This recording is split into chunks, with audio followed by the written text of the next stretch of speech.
back, boys and girls, to another episode of K-Babe Comparisons. My name is Mr. Knowitall, Daniel John Schafer, and today I am joined once again by the king of frontside 180 kickflips, Mr. Wex, breakin Lawson. Wex, how we living today? Living great. Just cut me a frontside 180 kickflip this Sunday at the skate park. Having a great time. Got a brew, ready to talk some wrestling. How you doing? Love it, man. I am alive. I am breathing.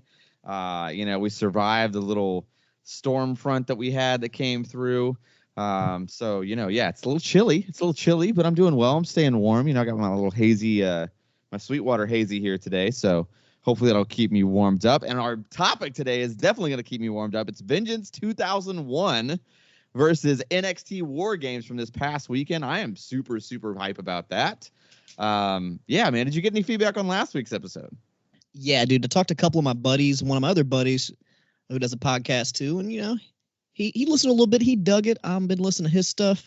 Maybe try to do a little cross promotion at some point because he's a big old wrestling fan, and some non-podcast people. Yeah, I've had a person at work. They're like, I really don't know anything about wrestling, but just hearing you talk about it, it's fun. So maybe we can get some more listeners that way. I love it, man. I love it. And you know what? I'm thinking about, when we first started doing the show, we would do like a pop culture episode like once a month. And it always got pretty good ratings. We would just talk about like a specific video game series that we loved, or we would talk about Star Wars or, something else nerdy that, most likely if you listen to a pro wrestling podcast, if you're this deep into pro wrestling, you're probably a nerd. So you probably like nerdy stuff. Exactly. No matter what it is, it could be on opposite ends of the spectrum. You could be the fantasy guy, the sci-fi guy. But if you like wrestling, you are probably pretty nerdy in some other realm of media or something. True. Very true. Hopefully, wrestling is a live-action comic book. If we want to be honest, that's what it is. Yeah, so hopefully we can sprinkle some of that more back into season 4. But with that being said, what do we have on the hat? What's the haps? What's the news? What's the notes? What's the dirt, baby? What's the dirt? Give me the dirt. We got some pretty good dirt, some good tea popping off in the news this week. Of course, the number one thing that all the wrestling fans are talking about is our boy Jeff Hardy. I don't know. He got sent home on the WWE. I guess it was a house show they were at. He just left mid-match and just started walking through the crowd and interacting with fans. And it wasn't planned or anything. He just literally walked through the crowd mid-match, started taking pictures. They had somebody else come and fill in for him, and he stayed there for the rest of the night, but they sent him home from the tour. Matt Hardy has since said that he's talking to him and he's okay, but he doesn't want to spill all of his business out there. But he said that he is okay, that's at least a good thing. We know Jeff's okay, but damn, dog. Come on, Jeff. Get it together, dude. I love you. Agree. I don't want to see you end up like one of these other, I don't want you to be another wrestling death of the year, which unfortunately we have too many of those every year. Come on, Jeff. We love you. You're my hero. I met you on Broadway in 99. Agreed, man. He's a great guy. I've had an amazing experience with Jeff Hardy for sure. I got to spend the weekend with him during his WrestleMania return. It was an amazing experience. I'll be forever grateful. So, yeah, definitely want a big thoughts and prayers out to Jeff Hardy and everything he's got going on. And some only other WWE news that I have really here is, R-Truth, Ron the Truth Killings, was on Hot 97 in the morning and had a little interview. And I guess he's talked about this before, but I didn't know. But he revealed that when he was in jail, before he started wrestling, he met Jack Crockett, one of the Crockett brothers from Crockett Promotions. And he's the one who put him into wrestling. And he's wow, basically helped him. He was like, yeah, dude, you rap, you can do your songs, dance. He pretty much had his gimmick before he was even a wrestler, which blows my mind. So shout out to Jack Crockett, dude, because I love me some Ron Killings. Yeah, man. Yeah. Gotta love R-Truth. It's always nice to hear little tidbits so far. It's, we talked a little bit about Jeff Hardy, talking a little bit about R-Truth. I mean, I became the Truth here in Nashville, didn't he? I believe he did. The Truth here in Nashville. I remember seeing him at the fairgrounds, the Asylum back in the early days. That was his post K-Quick run. Yep, NWA Heavyweight Champion. Yeah, Ron the Truth first Killings. Ever Black NWA Heavyweight Champion, and the only. I want to say. I don't think anyone else. So he's the one and only as of now. So yeah, shout out to Ron Killings. I guess we'll go ahead and transition into the ex-WWE wrestler news, all these people that have left the company, and a new one that officially or unofficially has just left the company. Kyrie Sane was known as kind of a WWE ambassador in Japan, and she has now removed all WWE stuff from her Instagram, Twitter, all that bullshit, and talking about a return. Okay, so is she is she going to stay in Japan? Is that going to be her kind of place, you I think? mean, I would assume so for at least for now, but Yeah. really she could do whatever she wants. But I mean, probably that's the whole reason she went back to Japan to be with her family and stuff, her husband or fiance or whatever. On other news, Isaiah Swerve Scott, aka Shane Strickland, was seen with a nice little sick ass photo online with Malachi Black, possibly teasing him joining the House of Black, which, as you know, it could just be an AEW because Malachi Black is all over the place. Yeah, I would also. I mean, I a few weeks back, maybe a little over than that, I heard a lot about Buddy Matthews maybe being in the House of Black, and I really hope that happens because I feel like that's a perfect spot for Buddy Matthews. But I digress. Tony Nese he's officially signed now to AEW. He is All Elite. He's been appearing, on the shows here or there, but he now has a contract that's pretty sick. He definitely deserves it. Jonah Rock, former NXT star, is now been announced officially for the PWG Battle of Los Angeles. So, he's doing New Japan, Impact, Battle of Los Angeles, PWG. He's getting out there. Pretty cool because he was definitely a big surprise out of all those fucking releases. Like, he was just the champion like a week before they released him. Pretty much something like that. Insane. Another really cool thing we kind of discussed before we got on here. FTR is going to be taking on the Rock and Roll Express for this wrestling event like beginning of January called Big Time Wrestling, and it's going to be kind of like a old school NWA celebration type thing. And gotta see it. If we can cover it on the show somehow, we will. We want to because it'd be fucking great. Yes, if we can get it on like Fight TV or even if it's like a pay for it at a specific website, I will 100% be covering that show.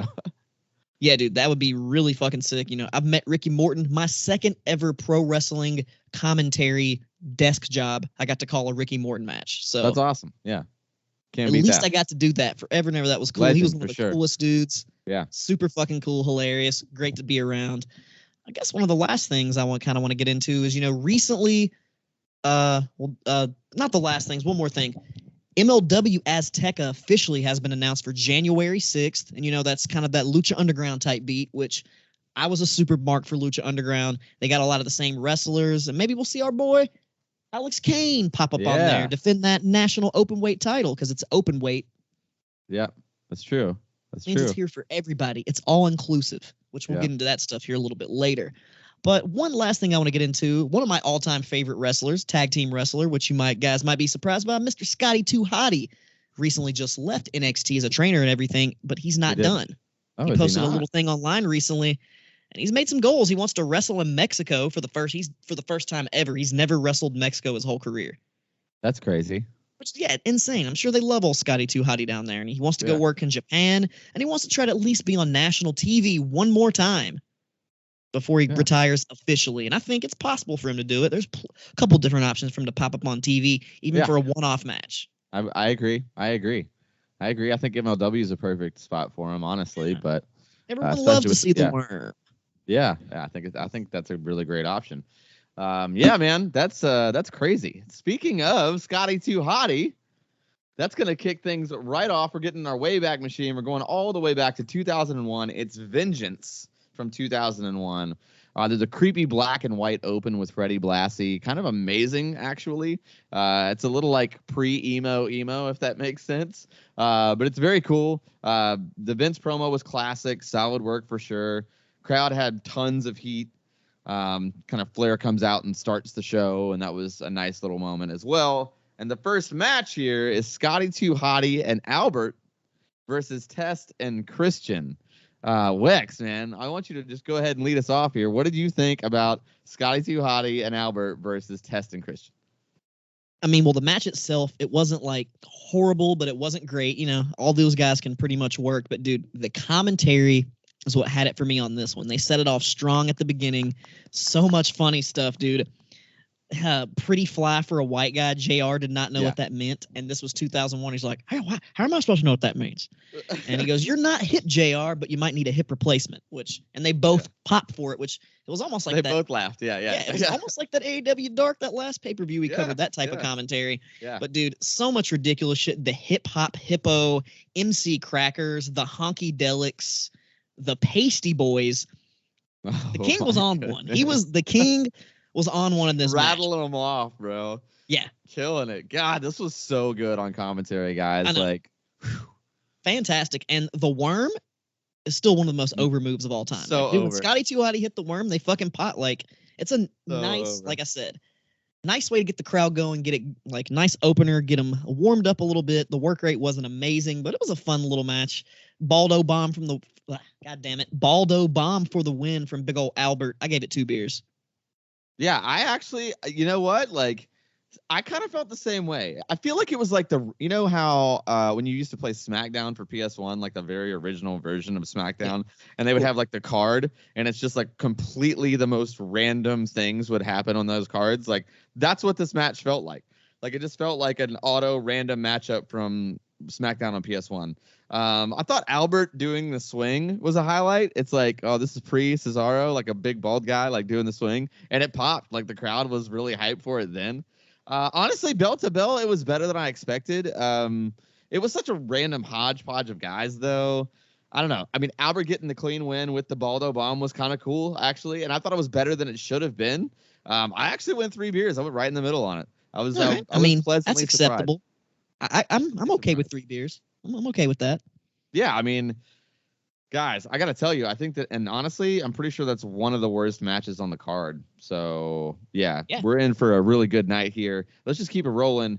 Before we get to match number 2, we got Regal cutting a promo on Edge in the back, and it was pretty good, sunshine. It was good stuff for sure. The match here is Edge versus William Regal for the Intercontinental Championship. Wex, where are you at on this one? What do you think about Edge versus William Regal here? It was honestly one of those matches that doesn't really seem kind of random. Like, I know both of those guys can work, but they pretty much went out there and they impressed me. They surprised me. Yes. No nonsense from Regal. You know, he was just doing that, just like he can make a move like a knee to the back of the neck, just looks so fucking sick and intense. Like, I don't know, random wrestler A can go out there and do that, but Regal just like I don't know like what to just his mean streak. I don't know. I think William Regal's fucking great in this match. Edge was also great too. That Frankensteiner was fucking sick. That Northern Lights for the 3, said it was a 3 count, but it wasn't a 3. Yeah, that was a little stutter. Yeah, that was the only thing that really kind of took it out for me, because the rest of the match was pretty much solid. Like the heel work with the brass knuckles, which that's always the classic Regal thing. I love to see him working with the brass knucks. I mean, and I love it. The ref takes him. Edge gets the spear. 1, 2, 3. I went right in the middle on this one with 3 beers. Only that little stutter step. If that only reason it wasn't their fault, but when the ref, like when there's a fuck up on a finish, a pin, when you think it's really the win, but it's not the win, that really takes it away for me. It could have been a 3.5, maybe a 4, but I went 3. 3 beers on it. Wow. Okay. I really enjoyed this match more than I should have. I think Regal leading it at this point in his career made the most sense. And to me, commentary, like, okay, like there might have been better pay-per-views, like as far as bell to bell work, but the commentary on this show alone, like in every match, is perfect. It is. I can tell you why right perfect. Now. Was this the first time this was back King together? JR's reunion after being split up for like fucking forever. Yeah, it was just. I mean, it was too good. Like they were back on the saddle. Yeah, like when you say classic JR King, like this is the show. Like they did not miss anything. They were phenomenal, and like it just goes to show how like really good commentary can carry a good match to be a great match just from really great commentary. And that's what I think kind of happened here. But it was a really good match as well. Regal's style just worked really well with like that baby face version of Edge. You know what I mean? Like the fresh meat baby face, like kind of version of him. I mean, it had the right amount of gaga too, with like, you know, the brass knucks and everything. So I feel like it was a perfect blend of pro wrestling and sports entertainment. It's what WWE does right. You know what I mean? When they can actually do it right, that's what it looks like. So I gave it 4 beers. I really enjoyed it. All right. Okay. I'm not gonna fault you too hard. It's only a beer off. It's not like you're going fucking crazy on this one, but all right. I like that one. What we got next? Next up is the match of the brothers, isn't that right? It is. Before we get to the match, though, we did have a Flair promo in the back with Kurt Angle, and I loved that. Oh, yeah. Where Kurt Angle's like, I'm going to win. I'm going to beat both guys. The Flair was like, do it. Like, yeah, I believe you. Just, yeah, go for you. Like, at one point, he just goes, like, oh, God. It was classic, dude. Flair is just, I feel like he was getting his mojo back right here, too, and it was good. The vignette that they did for the Hardy Angle was decent, but I feel like these matches were never really that great. And that's kind of what we saw here. Like, it started strong for sure, but then it got kind of wonky, and it's almost like they tried to just call it in the ring, and it just didn't quite sync up like they had hoped. I mean, there were a couple really cool spots, and it wasn't a bad match, but there were a couple pretty bad spots too. I don't know. There was some really below average spots and some really above average spots. So it's like, to me, it kind of balanced in the middle, but not quite in the middle. I went 2.5 beers on it. Where are you at on it? You were just a little bit more generous than me. And I agree with everything you said. For some reason, these two, like, it started off okay, and it's like something happens, and it's like they just don't mesh well. It's like they stutter step once or twice, and they just get off. I feel like they mapped out a match, and then they get like to a point where they miss a spot, and then they just start calling it in the ring from there, and they never go back to anything that they called again. And it's like, it just becomes crappy. Like, somebody forgot a spot, and then they go, wait, that's okay, we'll go this way, we'll do that, and then they can never figure out the direction they're going. Exactly. But I mean, like you said, there was some cool stuff. The finish was cool, like the whole like storyline thing of the finish of how Lita, Lita's his girlfriend, and then she didn't see, like, that whole thing where she didn't see the. God damn it, I'm sounding like an idiot. So what happened is Lita did not see that Jeff Hardy's leg, did not see that Matt Hardy's leg was on the rope. So she counted the 3 count, but it was really off. So, like, the story worked there, everything, because, you're working for Jeff, and then they kind of get into it later with a promo. Right. So the story of the match was great, but like you said, it's funny you said that, some below average spots and then some really sick spots, so it kind of evened itself out. I went 2.25.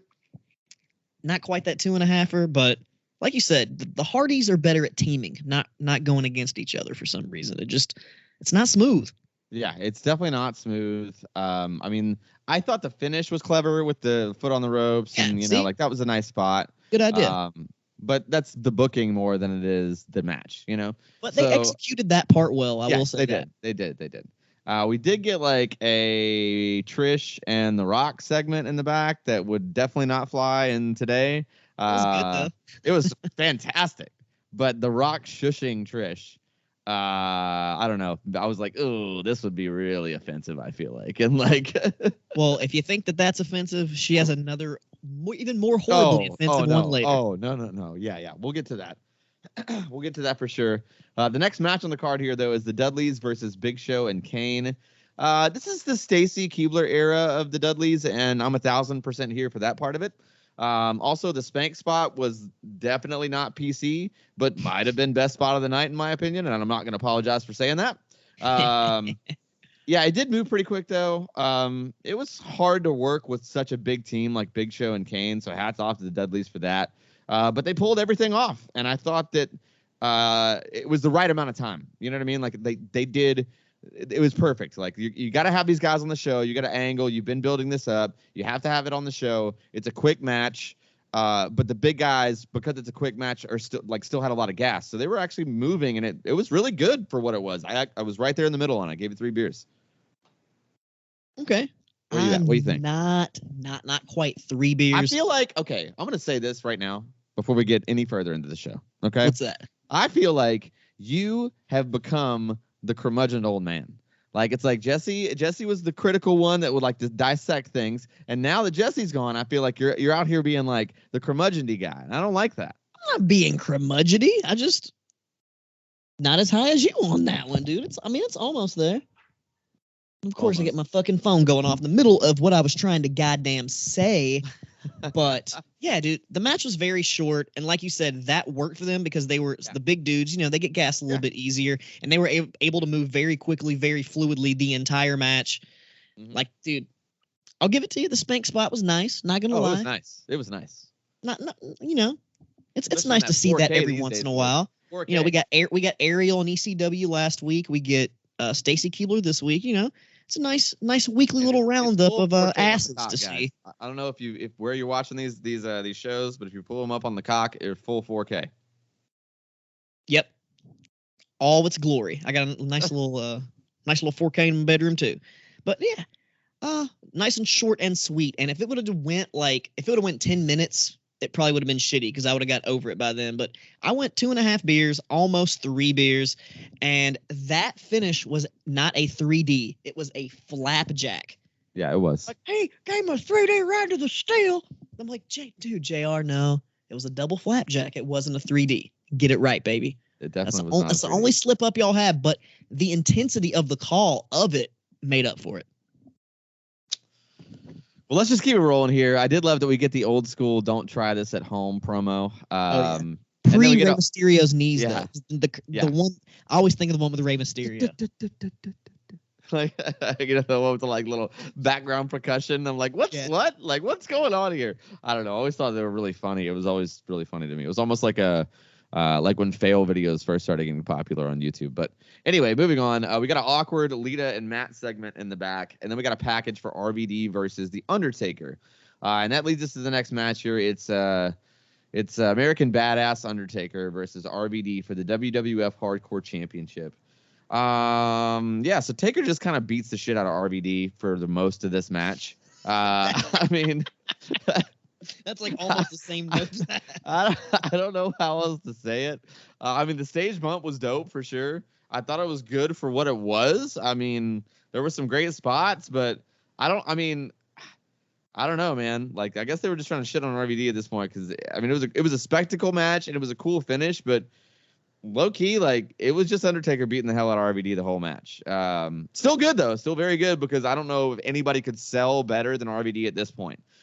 Sean hasn't come back yet, and I think the best seller in 01 was probably RVD with the bumps he could take. So I really enjoyed this. I don't normally like these kind of matches, and that surprised me. 4 beers for me. Loved it. 4 beers. Damn, dude. See, you're still rating them higher than me, and I'm not trying to be negative Nancy, Debbie Downer over here. I only gave it 3 beers just because it pretty much was a glorified squash. Like RVD, he did some sick shit. Like and he got to do some cool spots like the fucking cross body off the stage. Or not the stage. What was that off of like the balcony? Is that what you want to call it? Yeah. It was it was like a overpass. It was like a tunnel off the top of the tunnel, maybe. Tunnel. Off like the little spot, the spot where the people come down, fucking jump off of. Yeah, exactly. That spot. That was cool.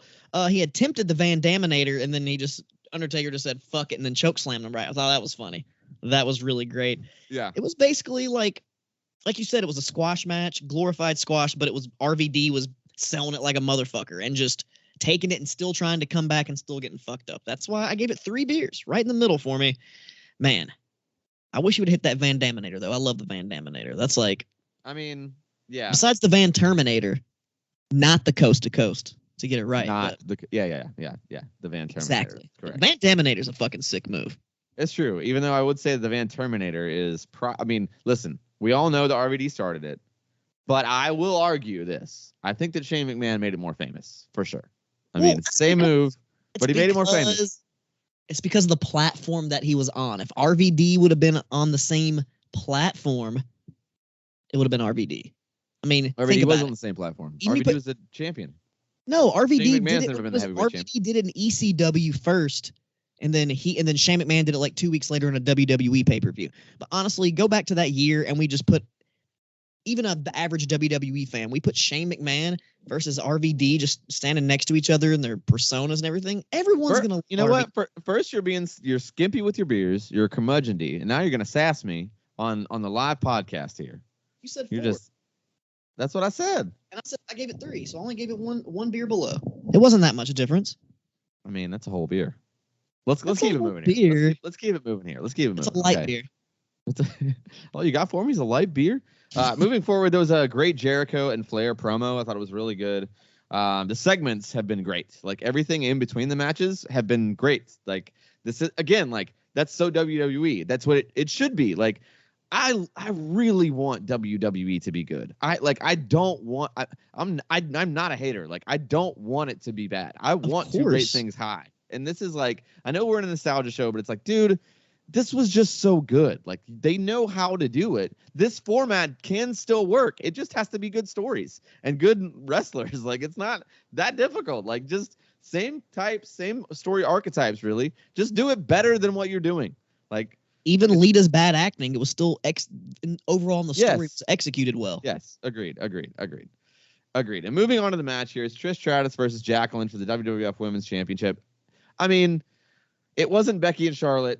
It wasn't even like Baker and Riho. But man, early Trish Stratus too. Yeah. I mean, for what it was, look, they really tried to have a wrestling match in the era of Playboys and bra and panties matches. So that deserves something. Was the match great? No, it was not. Was it quick and did it serve its purpose? Yes. So I can't really go in the middle on it because it wasn't that great. But the bell to bell was better than most women's matches in that era. So that being said, I gave it 2 beers. That's where I'm at. All right. For the first time, I'm going to have to agree with you on the amount of beers of a match. It's about time. It's about 2 time. beers. I mean, and the only reason I think that Trish Stratus did work this well is because of her opponent, because Jacqueline could actually wrestle and been wrestling probably way longer than most of the women on the roster. This was early Trish Stratus. She hadn't quite hit her stride as, like, you know, the Trish Stratus that we know and love today. Yeah. But yeah, I think Jackie went in there and gave her some good stuff, the best they could do in that short amount of time. You know, it was really to calm the crowd down between the fucking chaos we just got through with Jeff Hardy and basically the 3 main events we're about to get into. So it did serve its purpose. 2 beers and remember that time Jackie's top got ripped off? Yes, I do. Vividly. Chocolate. Yeah. Let's keep it rolling here. This whole promo from The Rock, like with the ass kissing with JR and Trish and Rikishi, that's golden television too, man. I mean, it's just the characters aren't the same. Like, the problem is that we either in WWE right now we have some great wrestlers that are not very good characters, or we have great characters that are not very good wrestlers. And we have a few that are both. We have like Roman Reigns, and I hate to say that, but he is great at both. He's a great character and he's a great wrestler. But there really aren't that very many there. I mean, Kevin Owens kind of. Sami Zayn's a good one, I think. Sami Zayn for sure. Seth Rollins for sure. The drip thing that he's doing now is amazing. I mean, AJ is kind of not great as a character right now. AJ's never been a character guy, never been a promo guy. He's been a no nonsense wrestle. I don't know. Don't you mess with my Jesus or whatever. See, I will argue though that during his run with Cena, I know we're getting off track here, but I don't care. During his run with Cena, the face that runs the place, I think that he really did show that he could be a character though, and I think he did it really well. Yeah, but right now, not like it wasn't like major charisma. Anybody could have pulled that character off. It was nothing special. But for Styles, for him to get into that role, it was good. But The Rock in 2001. I don't think anybody could top it, honestly. I just missed WWE being that good, to be honest. Stone Cold 2001 also. Both of them were just of course, so good. Of course. Actually, all 4 guys in this hodgepodge were, I mean, probably physically prime of their life, like physically, all of them. So I would say Stone Cold. He's maybe not Stone Cold, but he's still got a lot of. Honestly, he had more in the tank than we thought he did physically. You know what I mean? But yeah. Then we get like an actual package for all 4 guys. So yeah, dude, this card is so stacked. I'm going to make the declaration here too before we get into these next 3 matches. I'm going to say this. Like, I know that I argued that WrestleMania 17 wasn't the greatest pay-per-view of all time. I know everyone says it is. I think Vengeance 2001 is better than WrestleMania 17. I'm going to say it right now. I think that top to bottom, with the only thing it's missing is like that TLC match. That's the only thing it's missing. Everything else I would rather have from Vengeance 2001. Literally everything else. All we could have did was maybe take out the Trish Stratus match and the Dudley Boys match and then replace that with like actually, no, fuck that. Take out the Hardy match and the Dudley match and then make them face each other in the ladder match, and then you would have been straight. Yeah, that would have been it. That would have made this the perfect Attitude Era pay-per-view. And I consider the Attitude Era all the way up till WrestleMania 18 with Hogan and The Rock. So everything from 14 to 18 is the Attitude Era, in my opinion. I know other people argue about that, but that's what we're going to call it. We're still calling this the Attitude Era, okay? So let's get into the match here. It's the first of the semifinal matches. It's Kurt Angle versus Steve Austin for the WWF Championship. And since our resident Steve Austin super fan is here, I'm going to let you lead this one off. Wex, what do you think about this WWF title match? I mean, it's a main event anywhere, anytime. Dude, this match between them, Austin and Angle have had some great matches. We've covered that some on one of the other shows, but dude, the storyline and everything going into this match is one thing that made it fantastic. And first of all, Austin back with his original music. Oh yeah. Man, I hate that fucking Disturbed theme when he did his heel run. So I guess this officially signifies him being a babyface again. Yes.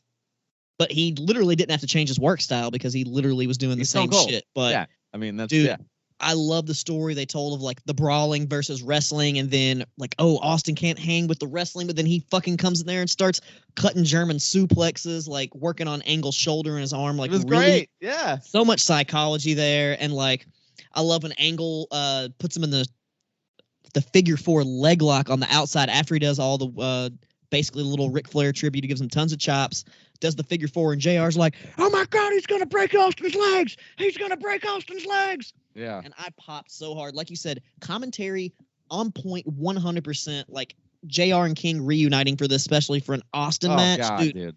JR and Austin matches, it's like he's having an orgasm the entire time, and that's what I want to hear. It's fucking great. And I like how they were both doing heel shit the entire time, because it was just so desperate that we have to get this fucking championship. Yeah. They really heel made heel wins, I think. I think that's money, honestly. Dude, and they made me like, they just had me invested, even though I've seen this many times. Like I said, you're saying it's now one of the best, one of my favorite pay-per-views ever, dude. Perfect. And Kurt Angle's moonsault, even though he missed it, it's seriously one of the best looking ones he's ever done in this match. Beautiful. It's beautiful. It's fucking beautiful. It's a work of art. It really is. It really is. I have no problem saying that. Fantastic. I really, really enjoyed this match. The finish, everything was great about it. I gave it 4.5 beers. Wow. Okay. I didn't. I mean, it can't really. You know what? We're very close. We're very close. Like we said, the 5 beer and the 6 beer. That's for like. I agree. We don't want to give those out too easily, but this was very close to being a 5 beer match, but 4.5. Awesome. I went a little more. I went 4 3/4. I was 4 3/4 beers on this one, so we're very close. Oh, okay. I mean, I felt like Steve was so intense. I mean, just from the beginning, the look on his face, it's like this was like, dude. The reason why, like, Steve Austin, as we know, is not a fantastic actor, right? Like, he believes his shit. Like, when he is in that moment in 2001, when he's in this match, he is Steve Austin. All of this is 1,000% real to him in his brain. And it's just, you can just see it. And there's something so special about that with him specifically. I feel like, you know, the reason why Steve Austin is really a different, you know, there's guys like Hogan and Cena and other guys that have made a lot of money and have been on top, maybe even longer runs, but there's no Steve Austin. I mean, even The Rock, like The Rock's one of the biggest movie stars ever, but it's not Steve. Like, Steve Austin has this weird thing that it's like everybody, like every super fan, every smart mark, every wrestler, even, like, he just suspends your disbelief. You just believe that he is beating the shit out of the guy that he is wrestling, like, every time. Like, it doesn't Austin matter. has that undefinable thing of it, but, they talk about. It's overflowing with it. Like he just, it's, I don't even understand it. This match was just great, man. It was great. The way he lays in his punches, not to mention Kurt looking like he's trying to prove something the whole time, the way he's working. Like, it's just the psychology, the drama in the match.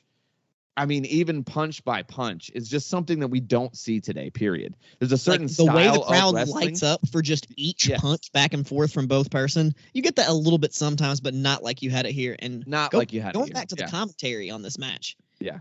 It was so good. They referenced Stone Cold. Oh, you know, he was in WCW from 91 to like 95 or whatever the fuck it was. There's a lot of good callbacks on commentary, and they were mentioning like every championship. This was like one of the only pay-per-views where WWF was like basically acknowledging shit exists outside of them.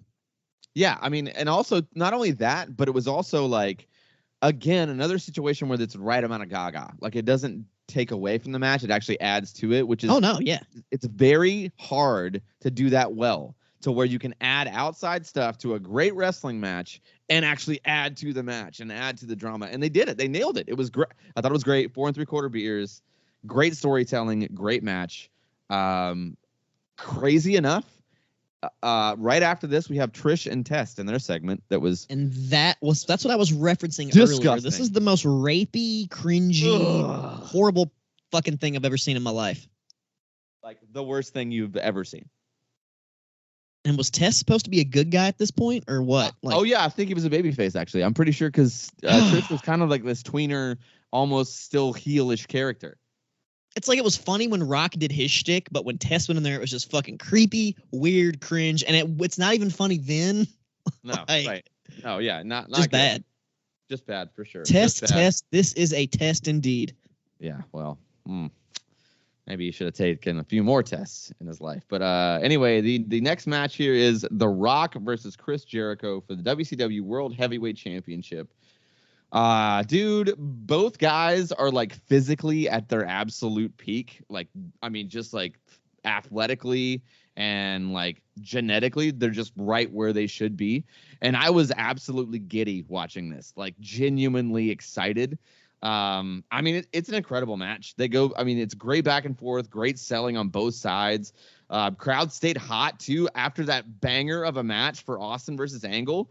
I mean, like, the crowd stayed hyped. They were not, I mean, they were definitely there. Some great false finishes, all the highlights and high spots you'd expect from a top level Rock and Jericho match. Great Gaga again with Vince too. They just, dude, banger. Like this match, 5 beers. I actually thought it was a little bit better than the Angle and Austin match. 5 beers. I feel like Jericho really came out swinging his bat like, yo, I am the main event guy here. Like, it felt awesome watching it. 5 beers for me. Where are you at? The Rock versus Chris Jericho for the WCW World Heavyweight Championship. Wex. I gave this one 3.75 beers. Almost the 4 beer. I went 5, baby. I know you went 5, and I thought it was a great match, but the match before was just, the match before was just so goddamn good. Maybe I'm a Stone Cold Mark, which that's very possible. That's true. But I also like The Rock and Jericho a lot, and they definitely put on a great match. Like you said, back and forth, no real domination from either guy at first. They were just kind of laying it into each other, and I love Jericho went for the come on baby pin, and Hebner didn't pin, and he was just like, the fuck? Like, not fucking counting for me here. And even though it's one of the dumbest spots, I still love it. A submission move on top of the announce table. Yeah. I don't know why I popped that. It's logically dumb if you think about it, but for some reason I just think it's hilarious. I mean, I thought that rock bottom spot into the DDT on the table was great. That was great. Oh no, though that was fantastic. Like that was such a good transition, and Jericho just, man, he sold the hell out of that shit, and the suplex on the exposed mat on the outside. Yeah, dude, that was great. It was a great match, man. And the best thing about this, dude, after the match is over, Jericho's holding up the title, and then Austin's music hits, and he's like, he gives that classic, like, fuck. Like, he's not ready. The man, Austin's coming down right now. Good God almighty. But I don't know exactly that's verbiage of what JR said, but dude, fucking great match. When Austin's music hit, got me hyped, like I said. Almost there for me. Not as good as the other one, but still really, really good. Still very good. And they have to lead into this next one. Yeah, they do. They do lead into the next one and goes straight into Chris Jericho versus Steve Austin for the WWF Undisputed Championship. Somehow, some way, this was the best match out of the 3. I don't think I've ever in my life, and I'm including the most recent All Out, I don't think I've ever seen 3 back-to-back matches that somehow were all match of the night, match of the year candidates that outdid each and every one. It was like, and not only maybe like one of the old takeovers or something. That's about it, though. But not only that. If it was just bell to bell, maybe. If it was just bell to bell, then maybe we could even argue about the most recent All Out because it was that good. But if we're talking, dude, they easily told 3 to 4 stories in this one match perfectly. I mean, like, perfectly. Like, you still have your issues with The Rock.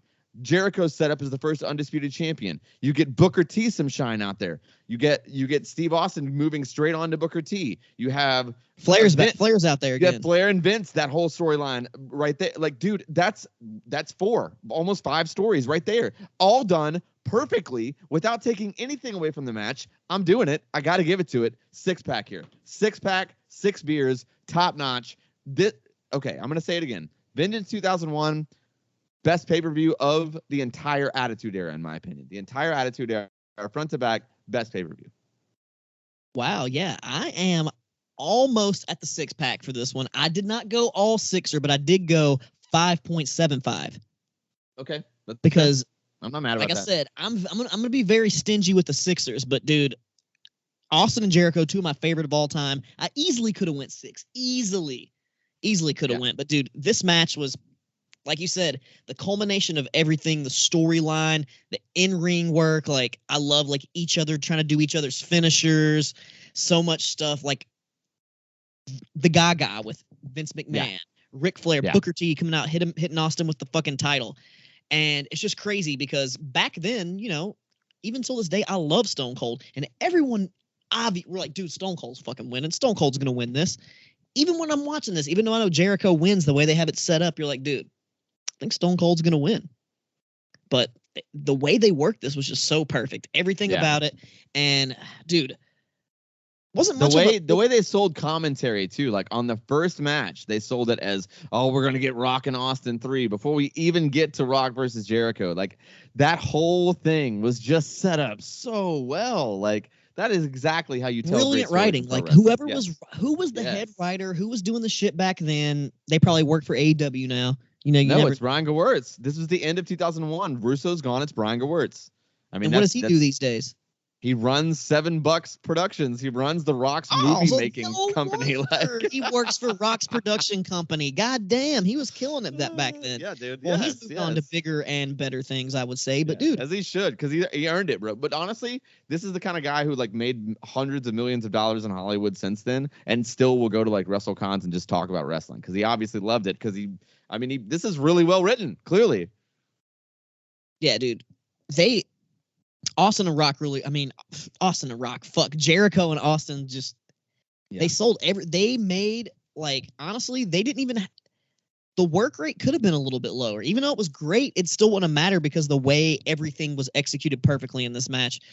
Yeah. The run-in, Booker T, and I talked about this last week, but literally this match sets up the greatest promo of all time.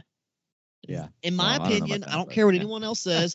They might like Hard Times, or they might like The Rock, or somebody doing some other shit. But, dude, the classic original What promo that this match set up, come on. If you don't agree with me, don't at me on that one, goddammit. The what? Vince McMahon and Booker T screwed Stone Cold? What? I mean, dude, that led into the grocery store brawl. This match, this pay-per-view, this was the very end of the greatest era of wrestling. And God damn it, I just love it so much.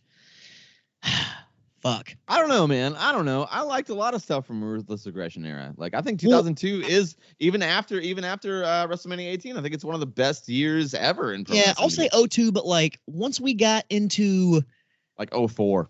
That's the thing. That's when I kind of stopped watching as much from 04 to about 06. Like, only time I would tune in is for like I was like 04 to like 09. Like I'd missed a lot of it. So watching a lot of tune in every once in a while. Eddie Guerrero's wrestling. I would like a few, but like basically in 03 when Austin officially like quit being like the GM with the 4-wheeler and shit and was just gone. Yeah, that was a great era though.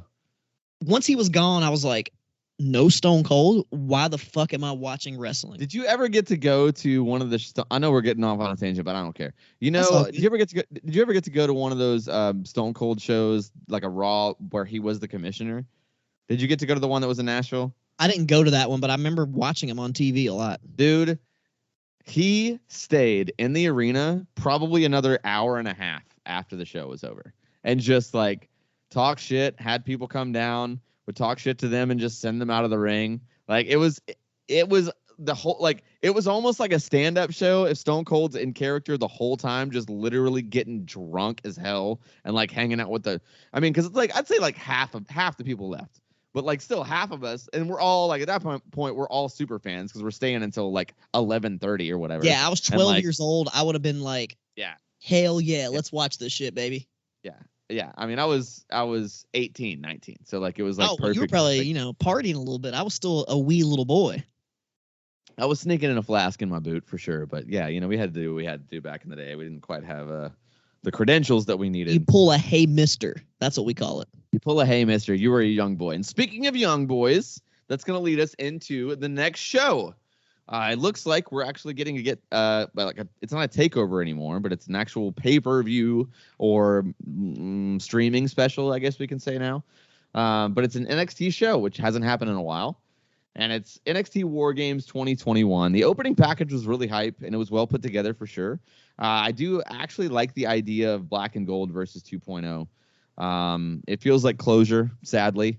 But yeah, let's get right into it, man. Let's just go straight into it. We get the very first match is the women's War Games match. It's Io Shirai and Cora Jade, a.k.a. the Wish AJ Lee, and again with Raquel Gonzalez, Kaylee Ray, versus Toxic Attraction, which is Mandy Rose, Gigi Dillon, and JC Jane. Gigi Dolan. Dolan, my bad. It auto-corrected. Yeah, Gigi Dolan, and then JC Jane. Also, Dakota Kai is in the match. This wasn't very good, guys. The match sucked. Crowd really loves Kaylee Ray. I think she's mediocre at best. This feels like FCW, man. Like, I don't know if you ever got a chance to watch that stuff on like YouTube, like way back in the day, but it's still on there, by the way. It's like one crowd that's maybe 150 people, but they put a bunch of lights up, and it's the same people every time. It's worse than the Asylum. Like, it's not. Is it worse than the old Impact Zone from Orlando? It's worse than the current Impact Zone. It's worse. Like, it's not good. It's not good. Yeah, I mean, damn. Cora Jade, she can't wrestle. She can't skate. It's a bad gimmick. She's a straight up like Wish version of AJ Lee. It's not good at all. She's Darby Lee. It's just a girl playing wrestler. It's not good. Gigi is definitely going to be the best star, like the new star for sure. Yeah, it's not good. Blah, blah, blah. Long story short, the Cora Jade bump was crazy. Io Shirai is vastly underrated and underutilized. Gigi Dolan is the star of Toxic Attraction for sure. Babyfaces win. Spots were decent, but not good. Technical ability was far below average. A beer and 3/4. That's where I'm at on it. Wow, Daniel, I'm saying you're being very, very generous with that extra 3/4 because I just gave it one beer because they tried. They went out there and they put their bodies on the line. People got stitches. People got bumped and bruised. Maybe a little blood over there, but, you know. The Cora Jade jump off the top of the cage where I thought she was just going to do a splash, and I think she did too until she got like 4 feet away and then decided to do a flip and then kind of broke the table and kind of broke her face. I was like, that's like, you're an idiot, but I got to give it something for that because that was you don't see that every day. That was a near-death experience. Exactly.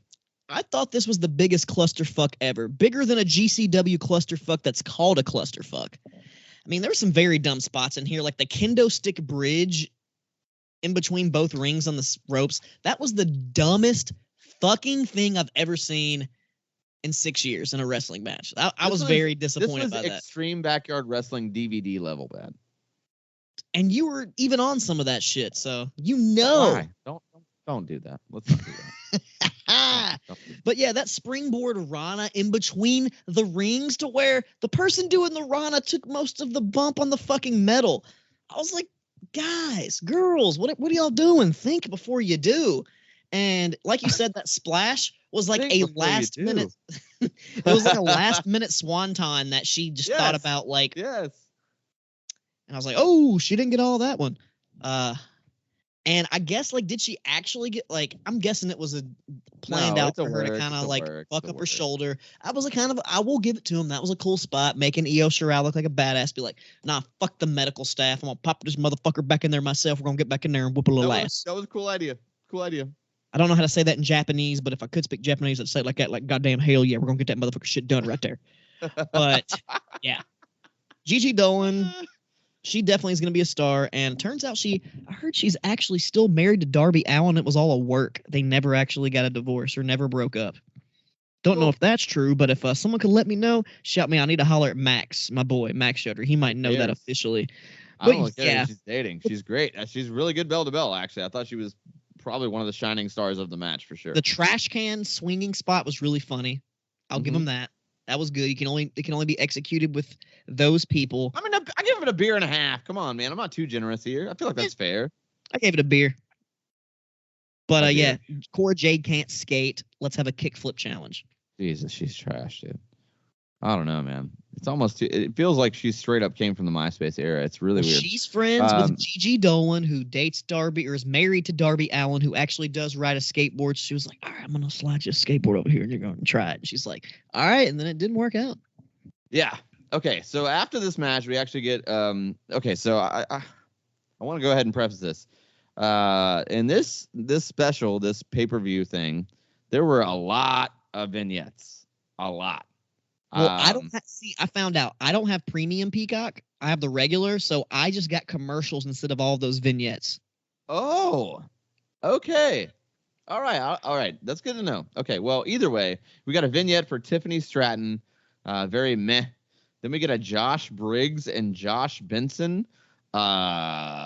Weird. I don't even know how to describe it. Promo. It's bad. Like, I mean, this felt like a bad YouTube video. Like, it was real bad. And then we got like a cheesy ass new generation racist character push for this guy named Boa, who's straight up like Muda, like with like Japanese, like the face paint and the mist and like Chinese, which is completely. I did not see that promo, but when I was watching this live with some people, they had the regular version and they told me about it, and I was like, oh, so he's Asian, so we're gonna make him Muda, basically. Yes, yeah. I mean, the MSK segment was actually kind of fun. And then, you know, the Shaman, I guess, in their little angle debuts on Tuesday. But yeah, Team Black and Gold promo in the back. O'Reilly is in a tag team with Von Wagner. Okay. That's a great way to keep him around, guys. Good job there. That's going to keep that kind of booking is going to keep that guy in your company. Really smart, really well played. So it's Von Wagner and Kyle O'Reilly versus Imperium for the NXT Tag Team Championships, and I can already hear it now. I can hear Bruce being like, "Well, you know what? We put him in a tag team title match. What does he want?" Like, I mean, come on, man. Like, there's no good angle here. I mean, the work rate was great, actually. I mean, Imperium is a really solid tag team for sure, and Kyle worked awesome. But then we got Von Hammer or Van Hammer or Van Wagner, whatever he's calling himself. He just looks like Van Hammer Jr. He works that way too. He's straight up trash. He wrestled like a significantly less impressive Sid. So I'll say it's obvious before the bell rang who was winning, clearly also. So, like, I mean, Kyle was in, and the match bell to bell when he was in was really solid. But the minute Wagner got in, it was hot garbage. I mean, luckily, O'Reilly led the match bell to bell, and it was mostly very good wrestling-wise. Oh, yeah. Imperium's a really good tag team. But the pairing sucks. The story sucks. Oh, Van Hammer looking ass. I mean, it was just... it just wasn't. It was a decent wrestling match, but it was far below average in the storytelling. So I had to go right in the middle on it. I went 3 beers on it. Wow! But we, for the second time, finally gonna agree on something here. I think so. I hope so. Yes, I also went 3 beers, and I agree with everything you said. The work rate, besides Wagner, was fucking fantastic. Fabian Ochner, he fucking killed it. I did not realize how good he was. Both those guys, honestly, were he was doing some sick shit, even though Von Wagner's dumbass fucked up the crossbody and Ochner pretty much hit his head, which really wasn't his fault. Dude. And it wasn't Ochner's fault. He did a beautiful dive. It was just Von Wagner is like the Miz out there. He don't know how to catch people.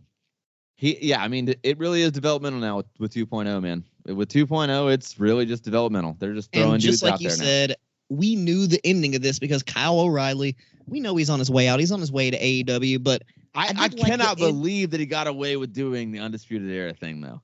I feel like, and they're going to let him leave? Like, dude, do you know what you're doing? Like, do you know what you're doing? Like, exactly. That's what I said. I love that. At the end of the match, he beat him up. He did the Undisputed Era thing, and he gave him some suckets.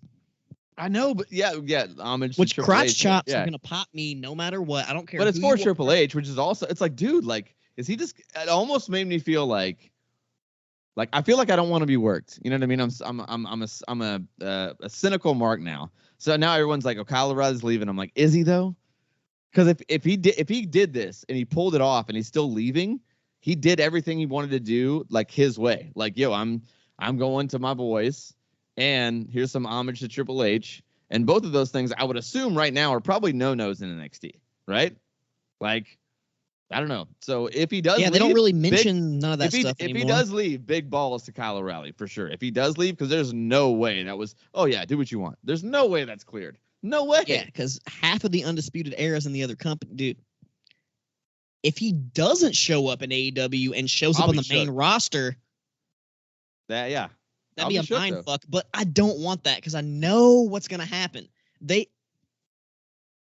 He's not the guy to move the Sorry needle. for that. He's not the guy to move the WWE needle. does not on know the how main to roster. book his style of wrestler on the main roster. They just don't. They used to. They used to. Exactly. Like, I compare him to, like, I don't know why I thought it was like a Ken Shamrock. Doesn't really talk, but goes out there and kicks ass. Yeah. That's what he's been doing it very well for a long time.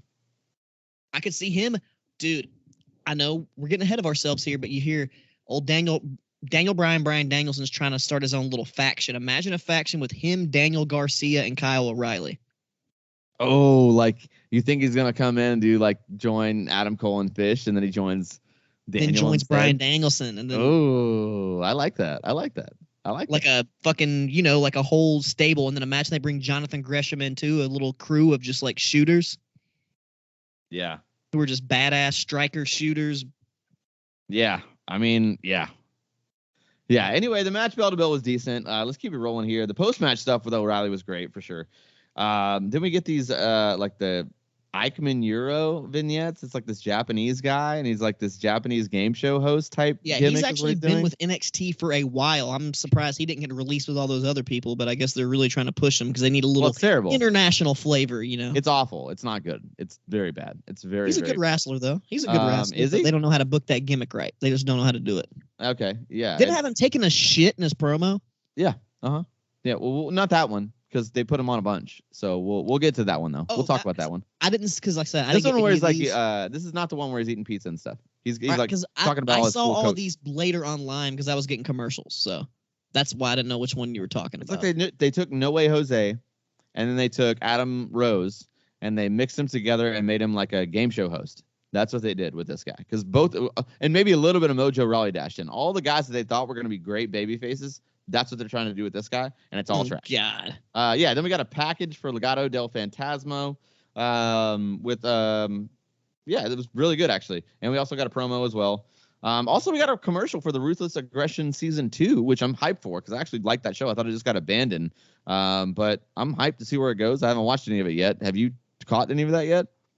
I did not catch the original one, but I did notice that your old boy from Legado del Fantasma was dressed very much like Andrade with like the same beard, the same fucking ponytail, the suit. But to be fair, like, he was doing that same thing in NXT before Andrade got to AEW. He was doing that. But Andrade's been doing his same. He's pretty much had his same gimmick all the way since he was in NXT. It wasn't quite the same. It wasn't quite the same with like the suits and stuff. It wasn't the same. Yeah, I mean, honestly, if you kind of whatever. Well, agree to disagree for the moment. Let's move on. I'm just trying to give NXT something. Like, they're way behind. Like, I'm just trying to give them something. Hey, I like Braun Breaker. He's cool. Oh, God. We'll get to that. Okay, we'll get to that. We did get a promo package for Duke Hudson and Cameron Grimes. So that's the match here. It's Duke Hudson versus Cameron Grimes. This seems to be one of the storylines that they're really pushing. They spend a lot of time with it. And both guys can go for sure. It's kind of crazy that this is the third match on the card and it's the first singles match. It's weird. It was a very good match though. It wasn't too long. It wasn't too short either. Some pretty solid spots. These guys obviously have very good chemistry. There's instant heat on Hudson for kind of putting Grimes in the chair, like after he won anyway. And then Grimes finally kind of getting that dastardly heel and shaving him bald. The crowd popped in a good way. It was a good way to end the angle. I like Cameron Grimes. I do think he's a future WWE guy. He's a guy they should push to the next level and hopefully do well with him. Hopefully to the moon. Yeah, I think there's a lot of that's his little catchphrase. That's his thing.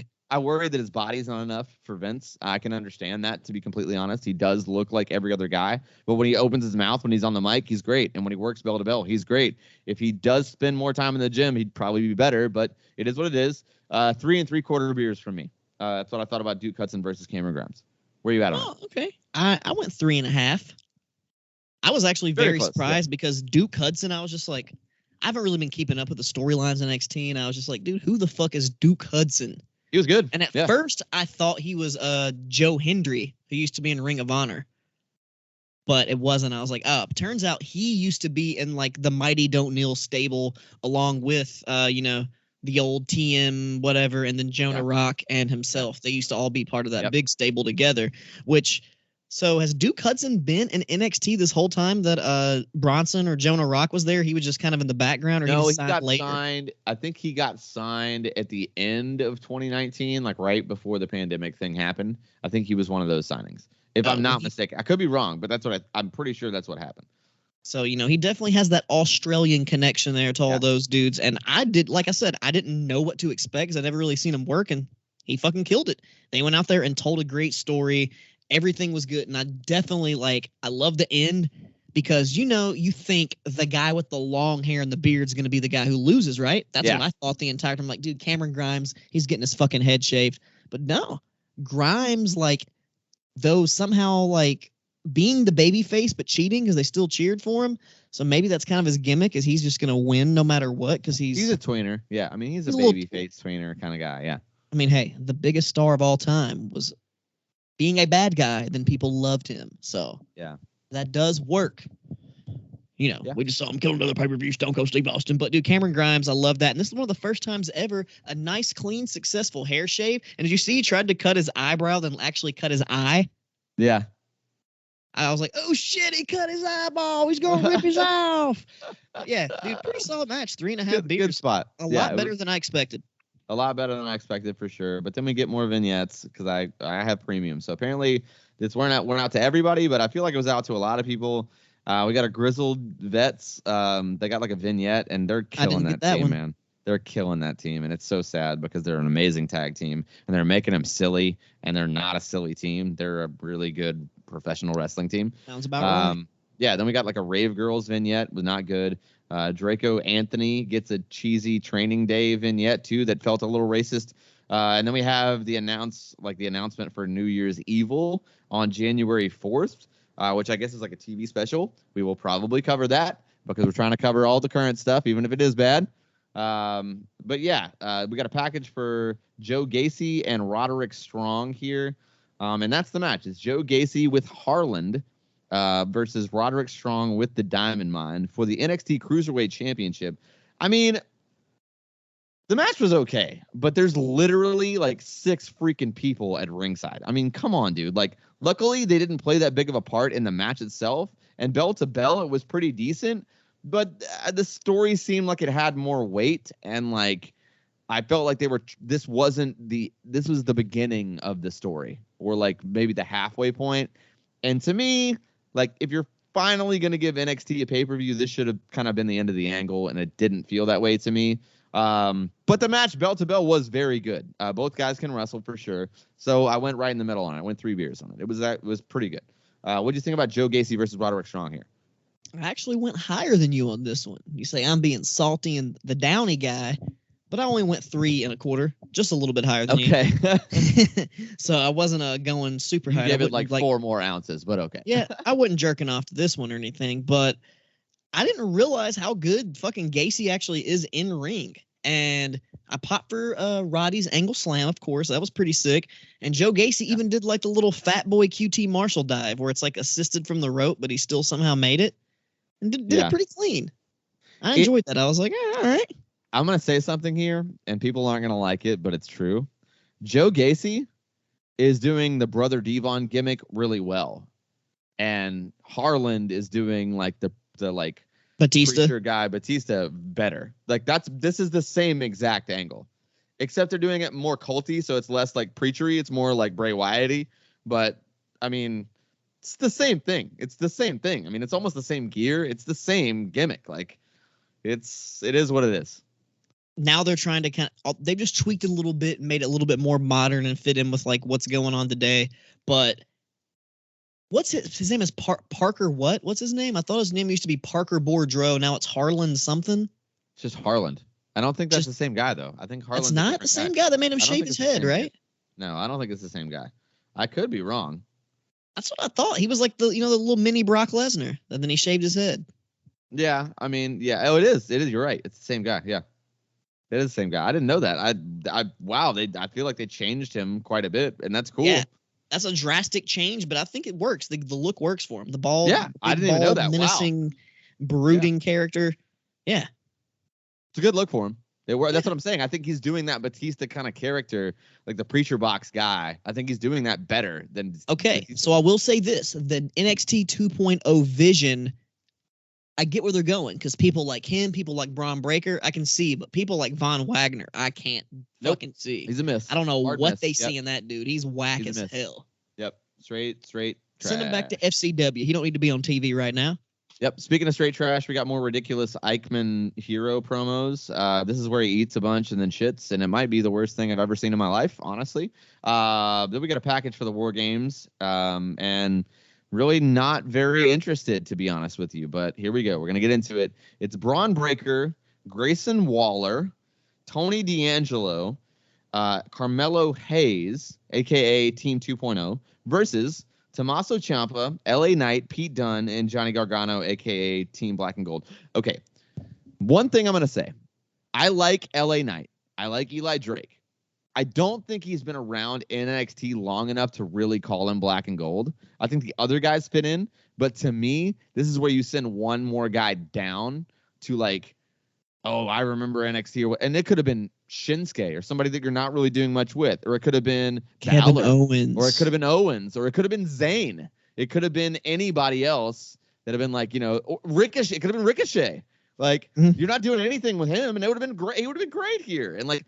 Because, listen, I like LA Knight. And don't get me wrong, belt to belt in the ring, he did a great job in the match. I just don't feel like he's really Black and Gold. Does that make sense? O'Reilly could have not been in a fucking tag team match and could have been here. Agreed. You could honestly have just switched him. LA Knight, sees Von Wagner going to turn on him and does the same thing. And that way you have a longer lasting promo with the guy that you're obviously trying to push, even though he is trash, with LA Knight. Maybe LA Knight can carry him to some decent matches. Because we all know you're not really going to push LA Knight on the main roster because he's already like 38. I think he's my age. So or a little bit older than me, actually. So I don't think you're really going to push him. He's probably going to stay in NXT and be the guy that helps guys get ready. He should have been in that Kyle O'Reilly spot. Kyle O'Reilly should have been in this War Games. I agree completely. But yeah, let's get to the match. The Johnny War Games chants were great. The whole opening segment between Gargano and Hayes was great.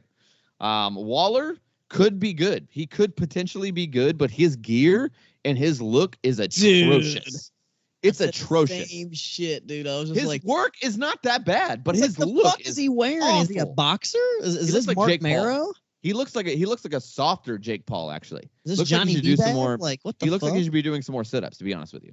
Yeah, I don't know, man. Pete Dunne is the Io Shirai of this match, meaning he's underrated and underutilized. I really hope that dude gets free sometime soon because he should be. Dude, could you imagine Pete Dunne and Omega? Oh my God. Pete Dunne versus literally every singles wrestler in AEW. Pete Dunne versus Bryan. Pete Dunne versus Punk. What? Pete Dunne versus literally anybody. Again, Pete Dunne, Darby. Pete Dunne, MJF. Pete Dunne. You can go down the list. You can just keep going. Jungle Pete Dunne, Boy. Jericho, bro. That match would probably be sick. Oh, yeah, Jericho could take a beating. Yeah, for sure. I don't know. Zero interest in D'Angelo. Just no interest in that guy at all. It's just his gimmick. He could be great also bell to bell, but his gimmick's trash. I really hate the super stereotypical Sopranos Italian racist thing. It's weird. At the Loomis spot was a nice little dash of Gaga for Johnny Gargano. I like that, kind of referencing the way. It was a good spot for Loomis, although another guy's underutilized, should have been booked better. If you would have kept him a monster, it would have been way better until you married him off to a different weirdo.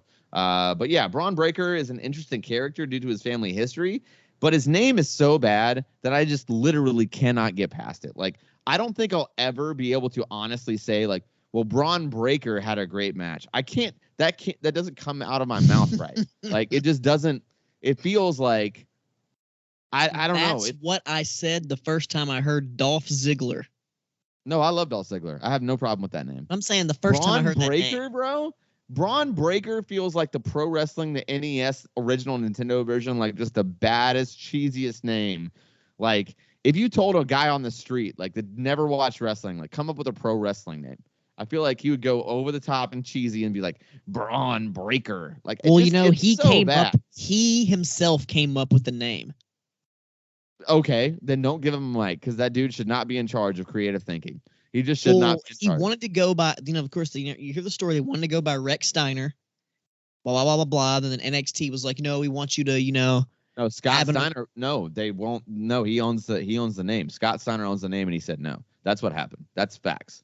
Oh, so that's what happened. Yes, but still, you could have come up with something better. Basically, they were like, you need to come up with the name, and he himself said, well, when I played football, they called me the Breaker because I would break people, the Breaker, and my part of my real, his name is Bronson, so he's like Braun is part of my real name, and he said, so I said Braun Breaker. He said I didn't add the 2 Ks though.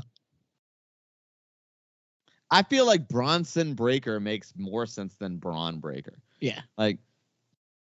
I don't know. I mean, or like the big bad booty nephew. I feel like that's what he should be.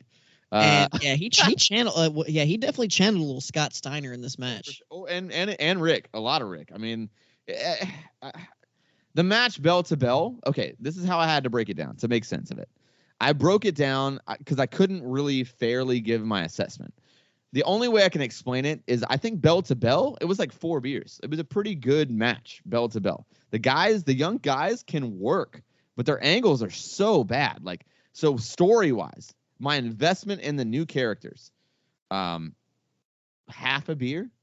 I mean, legitimately, like, how much do I care about this match? Half a beer.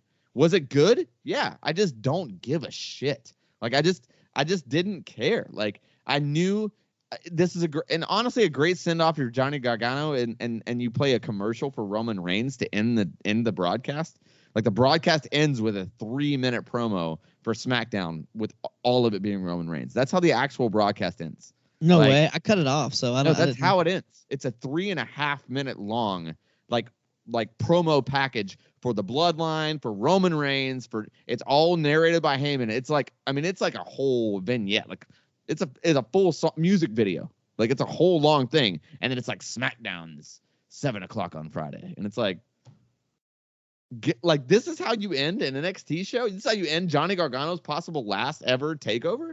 And I love the fact that he wore Johnny Takeover on his trunks, and it's not technically a takeover. I love that. Like maybe Vince really thinks so little of NXT that he's fine with Johnny just getting his send off. He's fine with Kyle O'Reilly just being like, yeah, do what you want to do. Reference Triple H. Go ahead and reference Adam. Like I don't care. I feel like that is what's happening, and it's such a massive mistake. What did you give the match? What's your final rating? I didn't know how to rate it. That's what I'm 2 beers. I rated it 2 beers because I gave it like half a beer for caring. But the match was really good. The match was 4 beers. The match was good. Yeah, I gave the match, like you said, the work rate overall 3.5 beers. But when it came like for me giving a fuck about what was happening, yeah, like War Games is supposed to be stakes. Like there's some serious stakes here. We're pissed off at each other, so we got to have a War Games match. Not all right. We're going to suddenly announce it. War Games, old guys versus new guys. Yay. And I'm like, who are these new guys? Like, why should I care about these new guys? There were some other new guys you brought in. I started to care about them, and then you fucking released them. So why should I invest in anybody when it comes to new characters for WWE? Agreed. Honestly, I know I'm going to say this might be a little controversial, but I think they should re-sign Velveteen Dream. I feel like that would make a lot of headlines. It'd make a lot of buzz. It might save the brand. You could even keep him in NXT, but I think it would help a lot. Overall, R.I.P. Black and Gold NXT. R.I.P. Triple H's. Dude. R.I.P. Triple H's. It's it was a good run from 2013 into 2013 till 2021. It's a pretty good run. It's about 8 years. That's solid. That's a solid run. Great promotion. Honestly, I want to keep it separate. Like that's its own promotion. Think about the NXT champions we've had.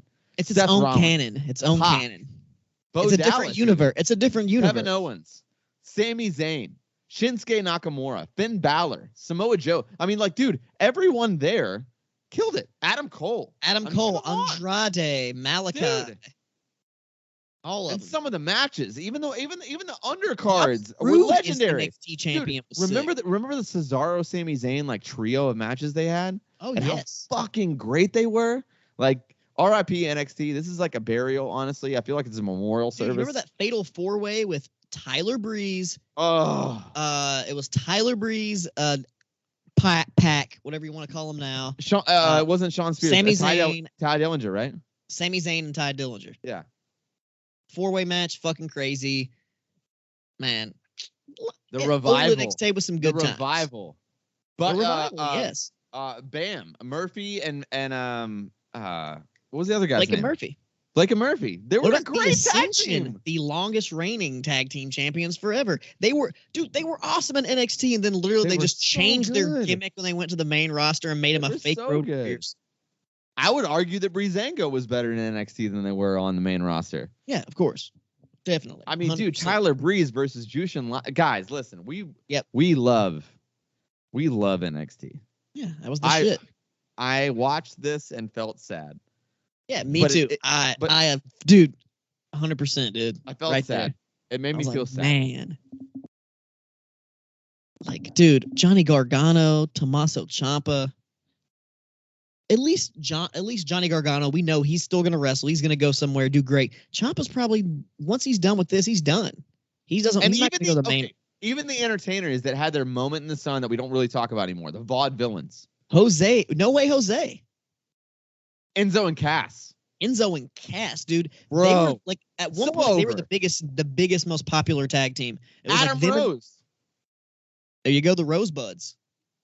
That's where Braun Strowman made his debut. Family. The Shield. Well, they didn't really debut, but they all started there separately. Man, it's just R.I.P. NXT. I'm glad we had this memorial service, Wex. I feel like it's therapy, honestly. Listen.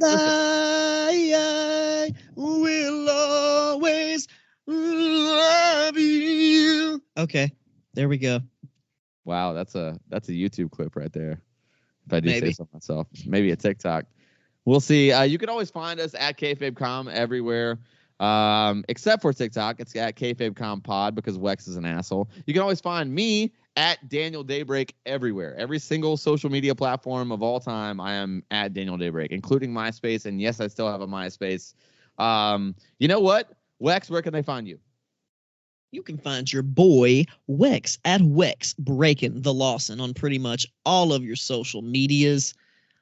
Facebook, I don't know. It's Wex Lee, not Wex breakin the Lawson. But everything else pretty much the same. And you know how we do over here on, because, you know, you're shaking your heads because I keep an alias on Facebook. I don't have my real name. I'm trying to stay low. Why? I'm trying to stay. It's linked to your fucking cell phone. They know who you are. Because I'm Rusty Shackelford. What are you talking about? So dumb. I'm just kidding. I don't know. I'm just weird on Facebook. I don't want. It's just for like more coworkers. They already know about shit. No, it's for like coworkers and jobs because my actual name. And if you don't know what I go by, I'm saying it's worked in the past. But if you guys want to holler at me there, you know, shout out Wexley, you know, holler at me. But I just want to say, trying to work the gimmick on Facebook, y'all. He's trying to work the gimmick. Working the gimmick, but yeah, we'll be more interacting on Twitter. Like I said, more YouTube videos coming up.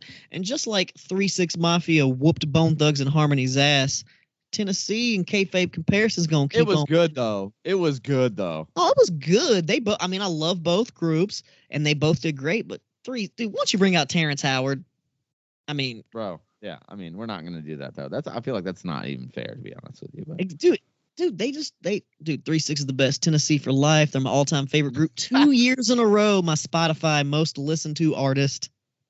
Let's go. And that's just because I didn't have Spotify before that, so it probably would have been like 15 years in a row. You know what I'm talking about, baby. Yeah, I'm a big fan of Juicy J specifically for sure. Let's keep it rolling here though, man. Next week, it's gonna be a really good one. We got Ring of Honor's probably their final ever pay-per-view. Final battle.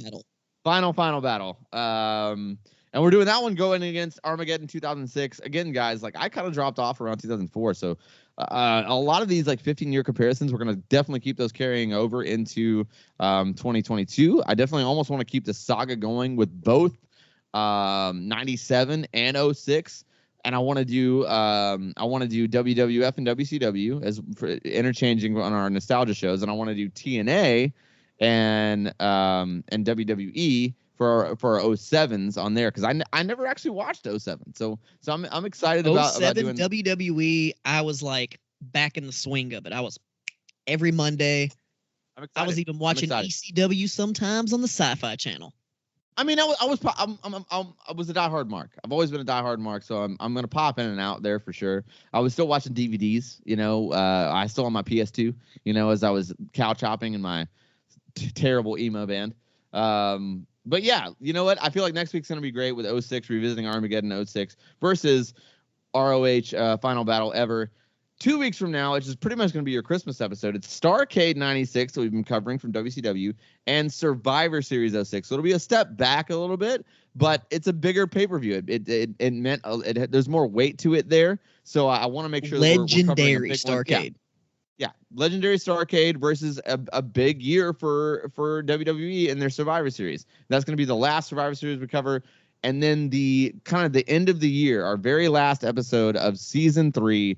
It's going to be, so we're doing an end of the year recap. We're going to be doing superlatives, most improved, most surprising moment, biggest pop of the year. We're going to throw some of that in there, but we're also going to do some formatting for season 4. So the podcast will come to you as it normally does. But when we record the podcast, we're also going to be going live on YouTube. I haven't told Wex this yet. We're going to go live on YouTube the Thursday that we film this or record this. We're going to talk about our year-end review and all that. After that, we're going to stay on live.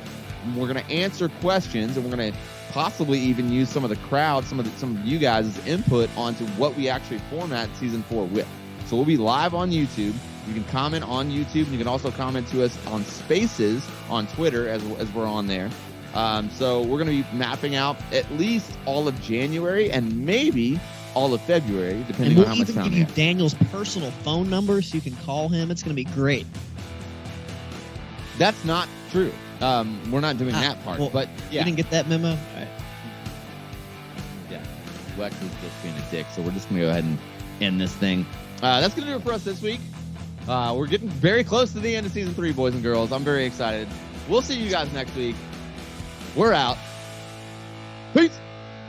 Peace.